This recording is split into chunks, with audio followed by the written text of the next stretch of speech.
hello everybody, amazing to see so many faces. I know you probably will decide to turn off your videos at some point, but that's totally fine. I understand you might want to have a cup of tea or a snack whilst on the call. So yeah, thank you very much, and thank you to the Future London Academy for asking me to talk today. It's a real privilege, and you guys do some great stuff, so thank you very much. Hello, bonjour, guten tag, hello, konnichiwa, sat sri akal, assalamu alaikum, and cześć. Welcome, and thank you all for joining. My name is Chloe, and I'm the Research Director at Studio Into. Just before I go into talking a little bit about Studio Into, I'm the Research Director, and I'm part of Into's central team. I joined Into in 2020, just before the pandemic hit, so that was good timing for me. I'm currently based in the UK, and prior to working at Into, I've really worked for some of the top UK design, innovation and strategy agencies. My experience has mainly focused on the front end of innovation, so really helping clients to define and scope challenges and explore and define new opportunities. I've worked in projects spanning everything from FMCG, homewares, transport, electronics and digital. And really, for the next 30 minutes, I'm going to be talking to you about my perspective on stakeholder engagement. You know, everybody's experience is different, and I would really love and suggest that as we go through this presentation, I'd really like to hear your inputs as well. If you think of any, if anything really resonates with you, or equally if you disagree with anything, please do let me know. And I'm hoping, Katerina, that I'll be able to, review all the comments afterwards, because I'd love to, I won't be able to keep on top of it right now. So also, I should say that obviously, I don't know where I am in relation to the presentation, but my LinkedIn is there. So please do add me. I would really love to, if nothing else, get out of this meeting with some new contacts and some new people that interesting people that I can connect with. So please do, don't be shy, do add me. By way of an introduction to Studio Into, we describe ourselves as a full spectrum design research agency with unmatched global reach.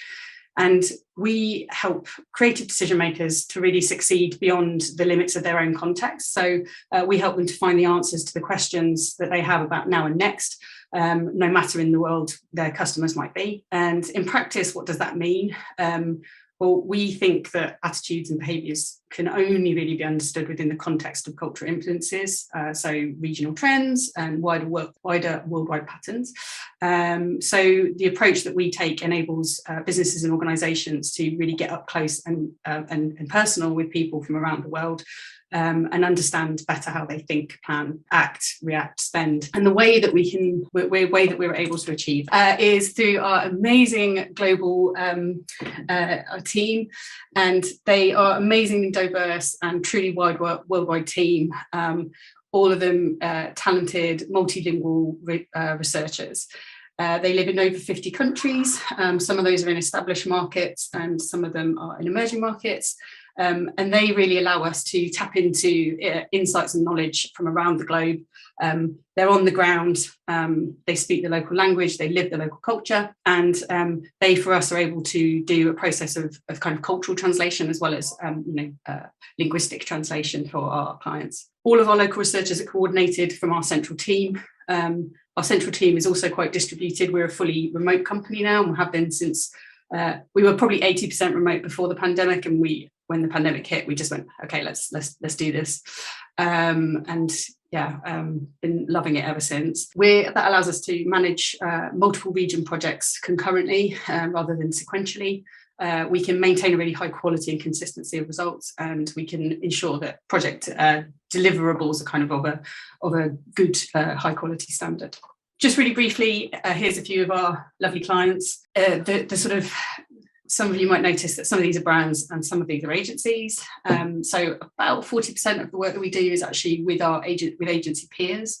And the reason that they might want to work with us is because we're able to expand their kind of global reach. So they might be, they might have a presence in the UK and the US, but they might want to do research in Japan or China, and we can help them, recreate the research that's already happening in another country. It might also be because their internal teams don't have a kind of specialist research capability. So particularly working with kind of creative teams, and also again because we can assemble these very big multi-regional teams to do research in quite a short time frame. So obviously we're kind of speeding up that process for clients. Today's discussion, moving on from studio into, probably 95% of what we do focuses on orchestrating, synthesizing and analyzing primary user insights, such as one-to-one interviews and digital diaries and so on. And then we use those to craft strategic design and development direction for clients. IDEO say great research breeds great design, which I totally agree with. But as an extension to that, I would also add that great client engagement supports great research. So for us, whereas market research is kind of about getting a broad view of the choices and preferences of customers, perhaps their attitude to a new ad campaign or a new product. Design research is about gaining a much more deep understanding of the how and the why, in order to understand the behaviour, attitude, motivations of the person. And it's really about identifying what's useful and meaningful to them.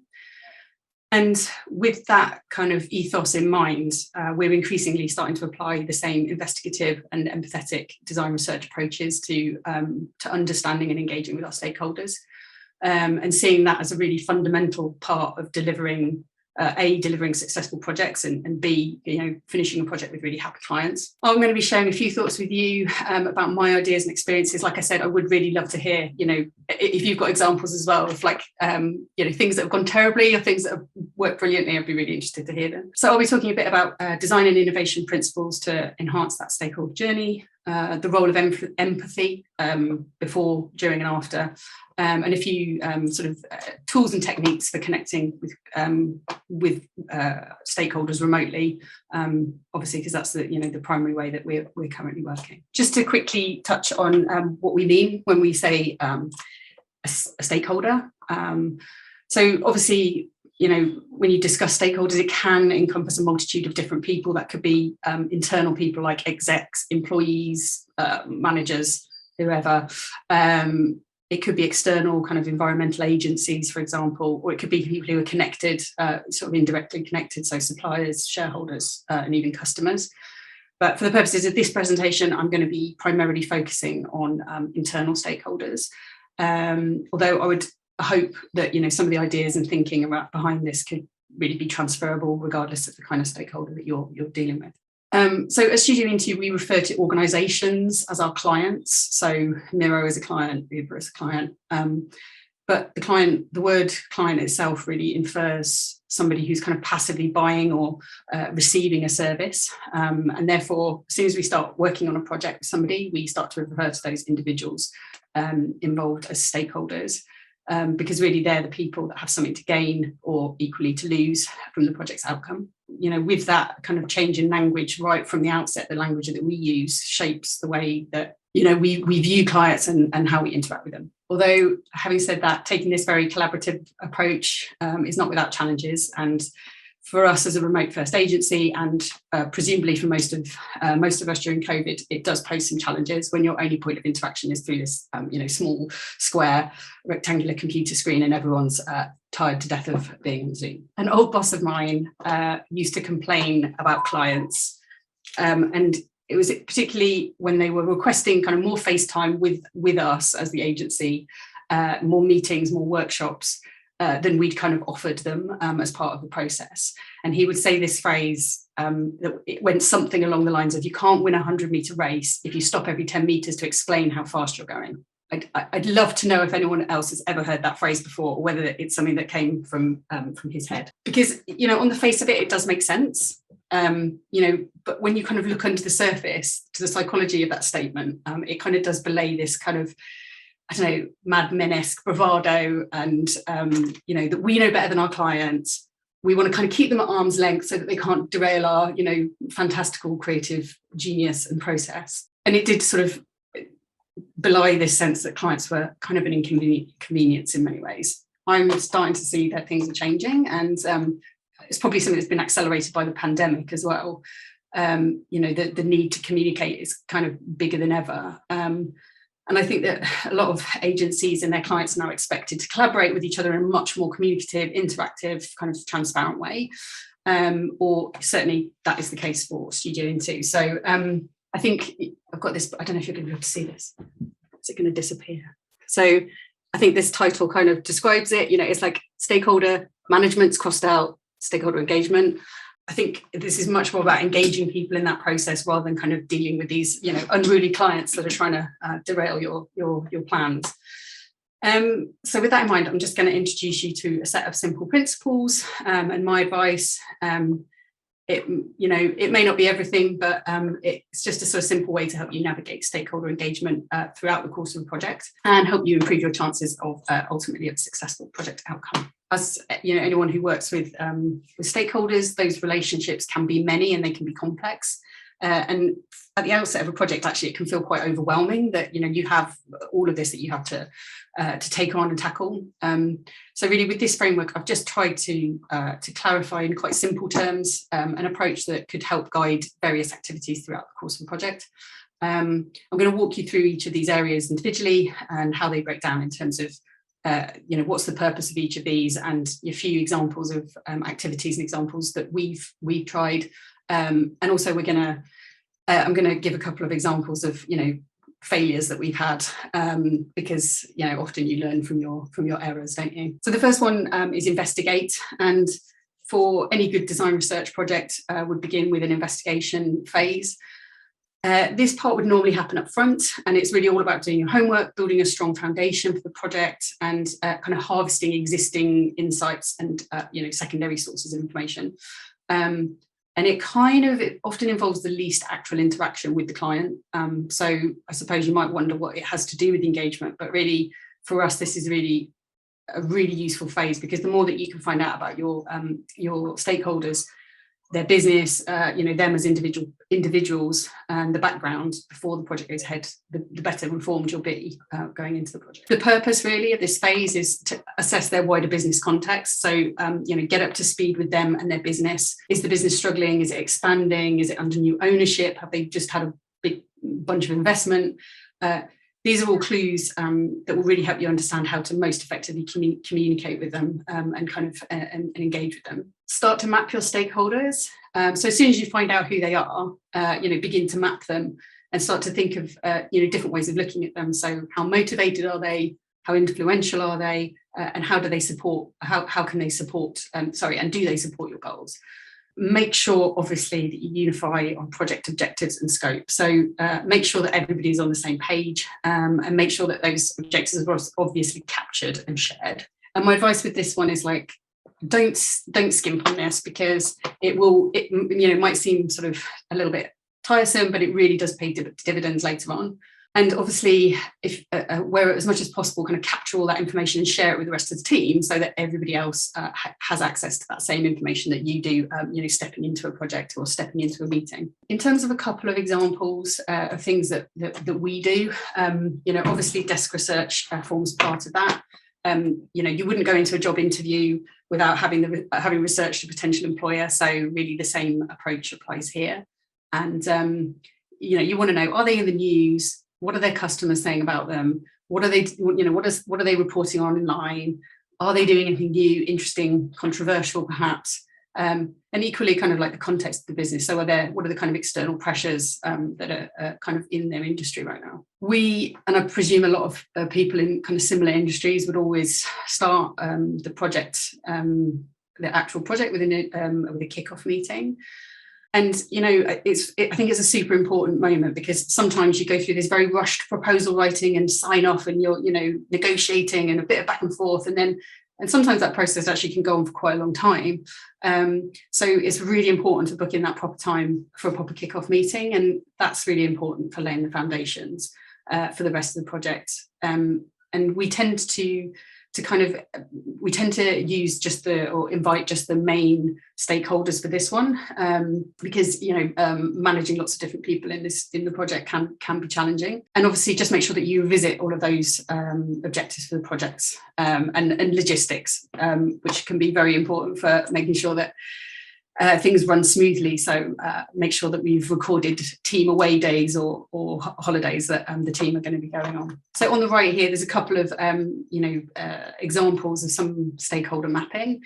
There's so much information about this online, and there's far bigger experts on this subject than myself. So I'm not going to pretend that that's my specialism, but certainly stakeholder mapping is something that we do. And the approach that you take really depends on the kind of number and complexity of the stakeholders that you have.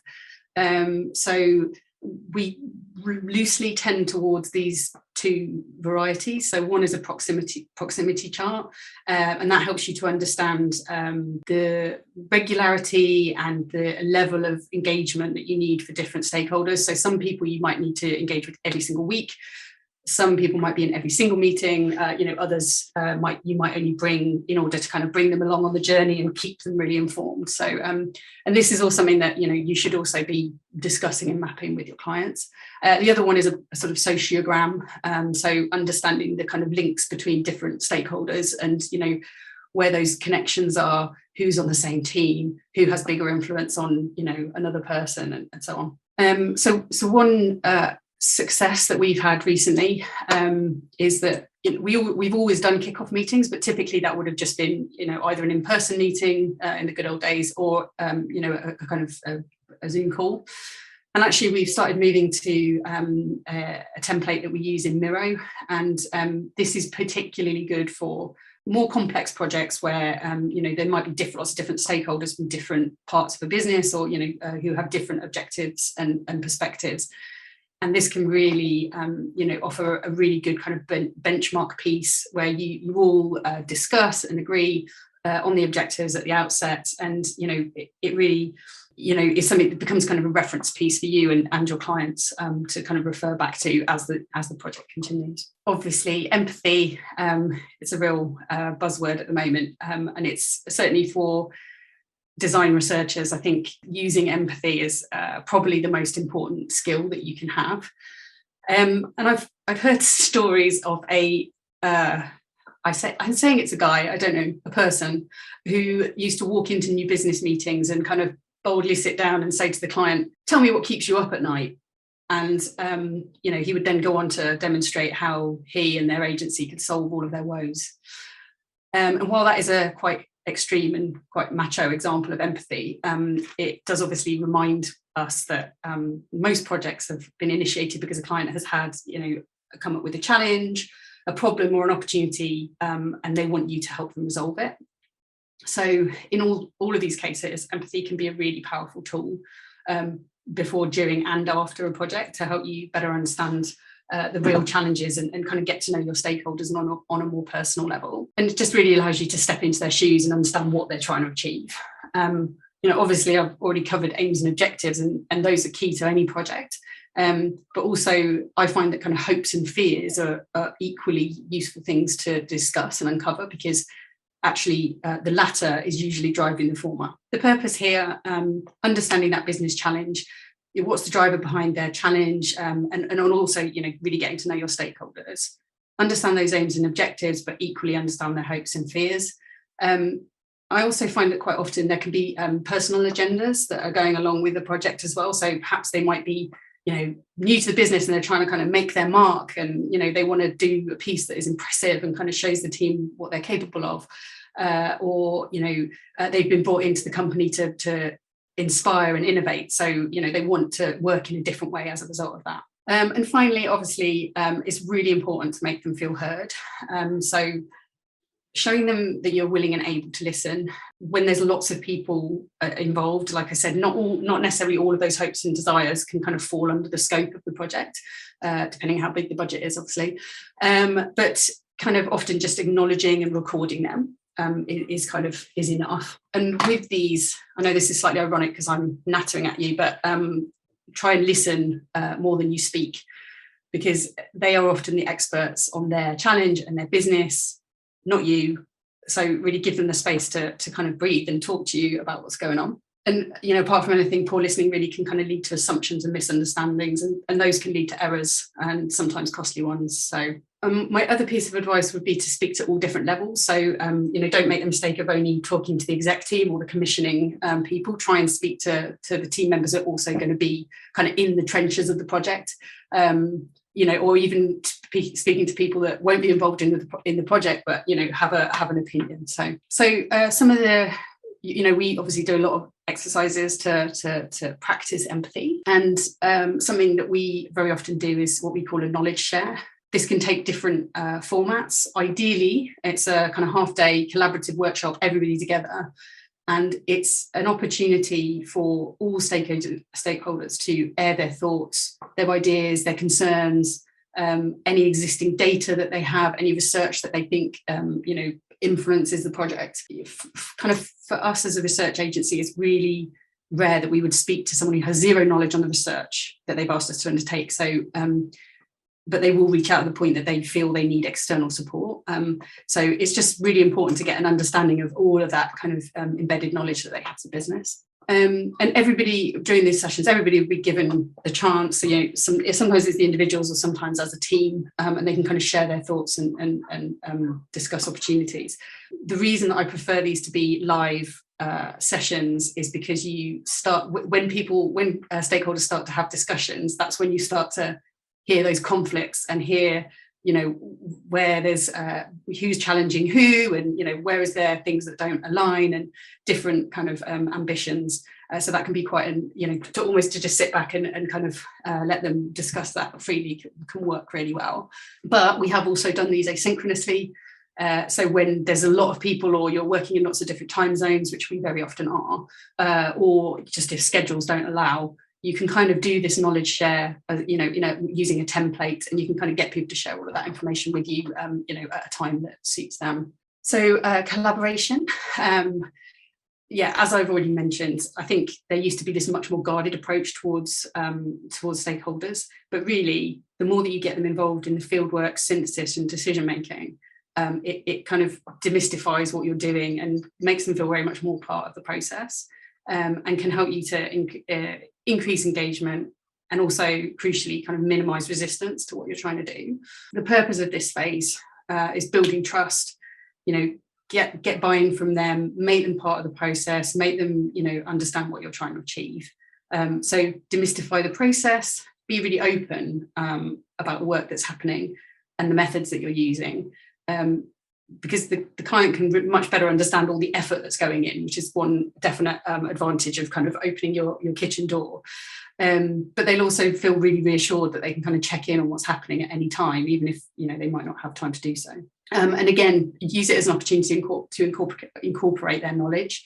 They've got all that ingrained knowledge, so see those as opportunities and kind of bring them in and kind of get information from them. And one piece of advice I'd have on collaboration is make sure you know how much they want to collaborate at the outset, and I'm going to be coming back to that. Charles Darwin, don't know if you've heard of him, said that in the long history of humankind and animal kind too, that those who learn to collaborate and improvise most effectively have prevailed, which I totally agree with. So in terms of the kind of activities that we do for collaboration, obviously workshops form, very big milestones in any project. They're kind of, key moments of collaboration.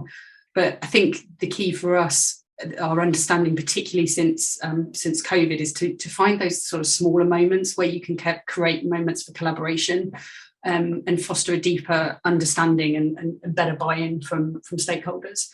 Something that we did, perhaps it's slightly unique to research, but we often have our clients, our stakeholders, want to sit in on an interview, a customer interview, and rather than allowing that to just be a kind of passive observational activity, we invite them to take notes in a Miro board, and kind of things that they've observed, things that they've noticed. And what's quite nice about this is actually, if you have a couple of people that are in there, they almost use it as a place for discussion, like, oh, that was interesting, or they're kind of dropping comments to each other.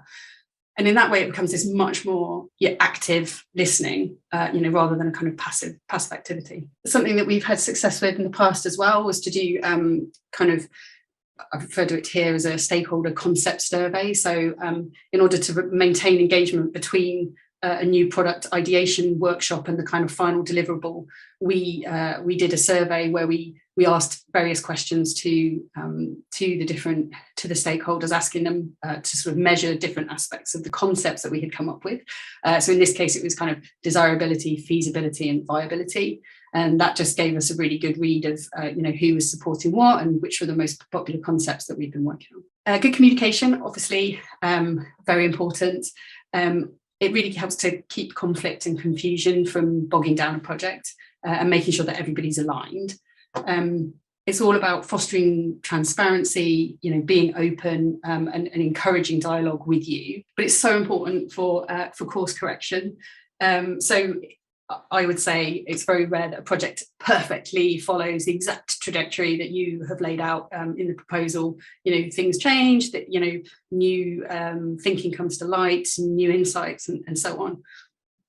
So you really need to be ready to change tack or improvise as you go. And the more that you can communicate, obviously, the more opportunity you have for course correction. So you can pick up things early if there's error, things that the client isn't happy about, things that they want to bring in that weren't there originally. So helping to improve course correction. Building anticipation.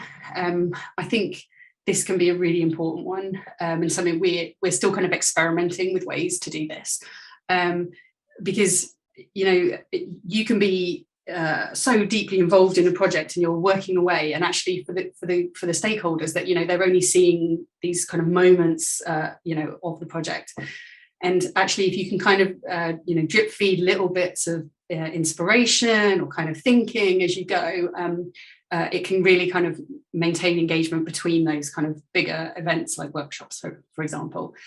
So we've done things like dropping in little video clips into Slack of kind of a clip it from an interview that's a kind of interesting soundbite that encourages discussion. Giving them really predictable interaction as well is really important.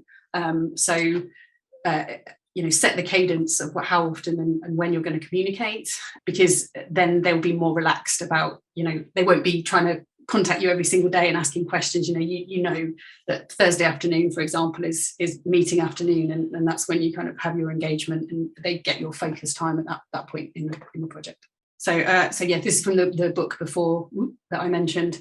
And I would agree with George's sentiment here that if you're confident about what you're working on and the project goals, why would you hide anything? Why not invite them into your kitchen to see what's going on with their own eyes? We certainly are, and we do, and we're trying to take this kind of imperfect action approach towards what we do, and kind of it might not be polished, it might not be finished, but we can share it and we can discuss it, and then we can move forward together. So to that end, something that we've been experimenting with is what we call weekly or bi-weekly bulletins, depending on the length of the project. And what we do is download a very rapid kind of summary of what we were doing last week, what we've been doing this week, what insights we can, top line insights that we can glean from what's been happening in that week previous, clips from interviews, observations. And it's never going to be the fully analysed version of the research that we've done, but it just kind of brings points of discussions to light, and also we can check that we're still on the right trajectory with our clients. These are all fail examples. I don't know why I've done all fail examples. So with one really engaged client that we had, we've been really good, and we've done all of this stuff that I've been talking about. However, we had failed to realise, and they hadn't told us, because I guess they didn't think to, that they routinely communicated with each other via comments in Miro boards. We were working in Miro boards and presenting things and discussing, and then they were having this whole other conversation was going on in these Miro boards, and we had no idea what was going on. And we'd really missed all of these opportunities for engagement and communication. And a couple of the stakeholders were particularly, they were really quite put out because they felt really ignored. Obviously, as soon as this came to light, we immediately then changed our tack, and we made reviewing the boards and the comments part of the communication strategy that we had with them. That brings me to the end of my presentation. Ultimately, you can bring the attitude of a design researcher to help understand the how and why of your project stakeholders. It can help you to uncover their behaviour and their attitudes and their motivations. And if you can, bring even 20% of this in, obviously, it's going to put you in a stronger position to find new ways to distill that engagement with your stakeholders, and hopefully inspire teams in new and innovative ways. And that is the end of my presentation. Thank you very much. And please do add me on LinkedIn. I'm not just saying that. I would like to connect with you all. Yay! Thank you so much, Chloe. This was super helpful.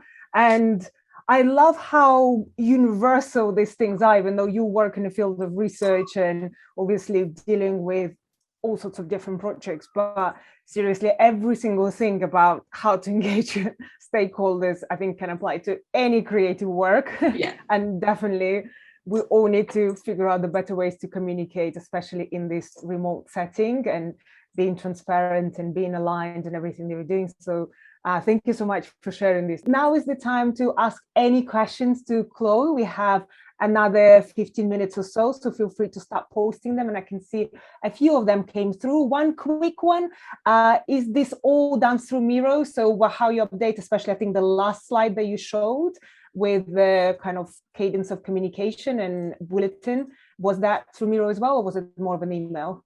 This was something that we would share ahead of time, but as is always the way I find with sharing stuff as a pre-read, 9 times out of 10 nobody reads it beforehand. So obviously we always build in time to kind of review everything in the meeting itself. And this is done in a Miro board. But equally, I would say that we kind of tailor the way that we're communicating to different clients. Like I said, a lot of the clients we work with are quite creative, so a lot of them are very comfortable with Miro. That's not always the case, so obviously we would do this in a different approach. We could do it in a more traditional kind of document format, or other ways. Brilliant, thank you so much. Okay, let's go to all the wonderful questions that you have, and Christine is asking. Yeah, I just noticed that one. Yeah, it's a good question. Do you experience that it's more challenging to implement empathy in some cultures? I've experienced that some cultures don't want to share who they are in terms of them as a person, and would rather put up a more professional sort of profile of themselves. Yeah, definitely. It is a challenge. And actually, I can think of one project that we did that was a really kind of extreme example of this. So we had a client that wanted to understand Japanese, what is described as Japanese salary men. So they're kind of, mid-range businessmen in Japan. And they wanted to understand specifically their kind of attitude to dandruff and the kind of challenges that they faced around dandruff. So you've got, it was a double whammy because it's quite a reserved culture, and also quite a personal subject matter. And the way that we dealt with it was that we made sure that we were using a more mature female Japanese researcher for the research, because they felt more comfortable sharing these insights with with someone who was slightly more mature, and not another man. And we then spoke to experts as well to kind of back up our thinking. So it definitely is a thing, and I think something that we always try to do is align our researchers with the people that they're speaking to, and making sure that we can maximize the level of comfort they have to share. Thanks for answering. And on top of that, I would definitely recommend anyone who hasn't read the book, the Culture Map.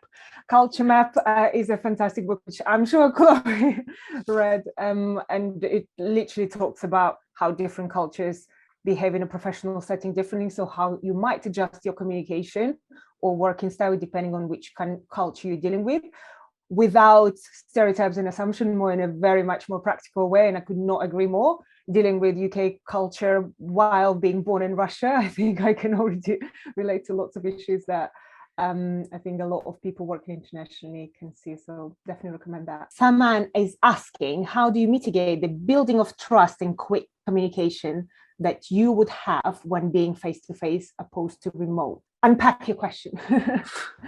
Yeah, sure. So I'm working with a client from the UK now, and I'm located in Amsterdam.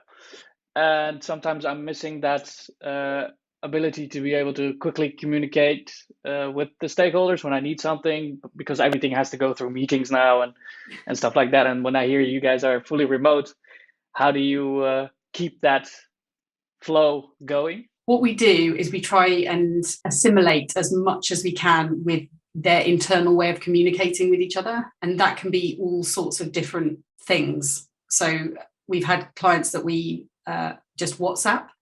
We have had clients that obviously, a lot of the people that we communicate with use Slack or Teams, less and less email actually. But I think, making sure that you book in time ahead of time to have those moments of communication rather than trying to do it ad hoc. And if I think when there's, when we have a really tight deadline, we might even, have an end of day call arrange, say we'll like anticipate ahead of time, actually, we need to have a call with you every day because the kind of pace of this is going to be so fast that, we need that touch point every day. It is different. But like, I personally think that, it's not, remote is an opportunity as far as I'm concerned, rather than a kind of than a hindrance. And I would still totally recommend, obviously, that everybody goes out and has a drink, or a meal with their stakeholders if they can. But I know it's not always possible. Amazing. We have a question from Tracy. How have you built anticipation in a more dry deliverable like research readout? We try to tease out key threads without getting ahead of ourselves with creative. Not getting ahead of yourself before creative. Yeah. I suppose my instant reaction to that is that it's this sort of, again, it's that sense of like keeping it secret, and so you can have this like big reveal moment. And I don't, and maybe it's different for us because we're more doing that front end stuff, and the deliverables perhaps are slightly different, but giving them little tasters, things that people have said, like statistics that you've found. Asking them questions like, oh, hey guys, have you seen this, or have you heard about this, this article in so on. So like things that maybe aren't directly the kind of result of the research or the kind of the creative product at the end, but kind of are related to it, and kind of build that narrative for them around the kind of direction that you're taking, I suppose. So how do you explain the value of research to stakeholders? I think, like in general, the fact that the work you're doing is important. How do you communicate that to your clients? Obviously, it's the core of what we do. We explain that understanding your user is the key to unlocking a lot of things. But I would also counter that with, you need to understand why you're doing research, because I think there's a tendency for some people to think, oh, if I do more and more and more research, I'm going to suddenly come up with the magic bullet that kind of answers all my questions and solves all my problems. But actually, you need to be quite specific about what you're trying to do, what you're trying to achieve. And then depending on, whether you're trying to explore new opportunities or, understand why a user isn't using something, or, why half your workers are kind of dropping off as part of your onboarding service, then you can start to dive into the specific requirements of the research. Thank you. Another question that I suppose is very important in remote work. How do you recruit people and find people now that everyone is fully remote? So what's your process of recruiting, whether it's researchers, team members? We're not a huge agency. Our core team is like 15 people now, but we have this obviously bigger network. Part of the reason that we've evolved the way we are is because the founder, Joanna, and her husband actually were both tutors. And they very often would have tutored students who then, moved back to different parts of the world after kind of completing their courses. And so a lot of the network has been built up through people that either we have all worked with, or students that have returned to their kind of home countries, and it's been quite an almost like a social work network. But we're just kind of getting to the point now where actually we are stepping out beyond that method of recruiting people, and we're starting to recruit people in more traditional ways. But we love being diverse. We're diverse in so many ways. And so one of the strategies that we're taking is making sure that we're advertising our jobs, in LGTB job sites and other things like that. So, we use our network maybe 80% of the time. But yeah, just cast your net wide. Don't just, lazily go, oh, LinkedIn, there we go, job done. Think a bit more creatively about how you're appealing to people and kind of reaching out to people. Brilliant, thank you. And I think it's such a great point on also building the community, whether it's through teaching or through any other activities you do. I think we all kind of always think that they are secondary, like dedicating our time to, I don't know, mentorships. And we, through this leadership series, we were talking to one of the speakers, with Christina, how she actually uses her mentees as a brilliant network to recruit people or hear where she should recruit people from. And I think that always means investing time ahead of your need, not when you need to hire someone or find something. But I think it's absolutely. Yeah, and that's, that I should have said that as well. When we, like, I don't know, there might even be people on this call who are like, Into sound interesting, maybe I could go and work for them. And I would urge you to reach out if you're interested, because even if there's not a role for you right now, we very often kind of keep a relationship bubbling along with somebody for, we stay in contact with them, and they're like interesting, or they bring a different perspective to the company, and we will, at some point that relationship suddenly makes sense, and we can kind of, proceed with that. So we do have this kind of wider network of people.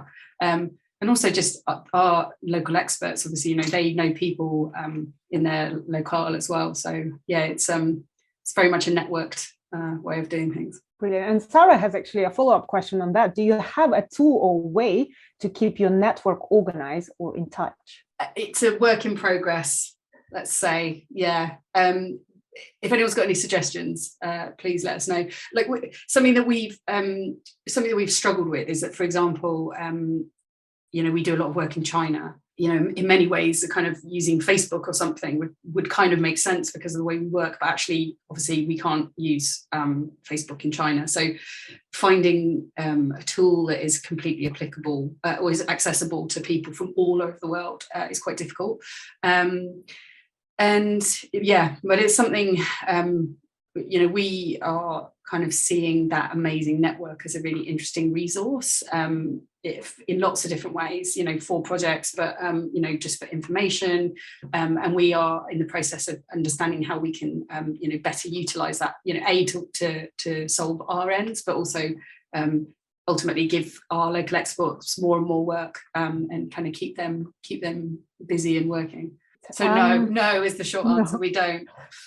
And Chloe, if you do find one, do let us know, because we struggle with the same problem of the world being a little bit in different places in terms of the preferred tools, from WhatsApps and Telegram to Facebook and Instagram versus all the other apps that exist in the rest of the world. So it's an interesting challenge. Maybe someone will solve it. It's a slightly old school Excel document.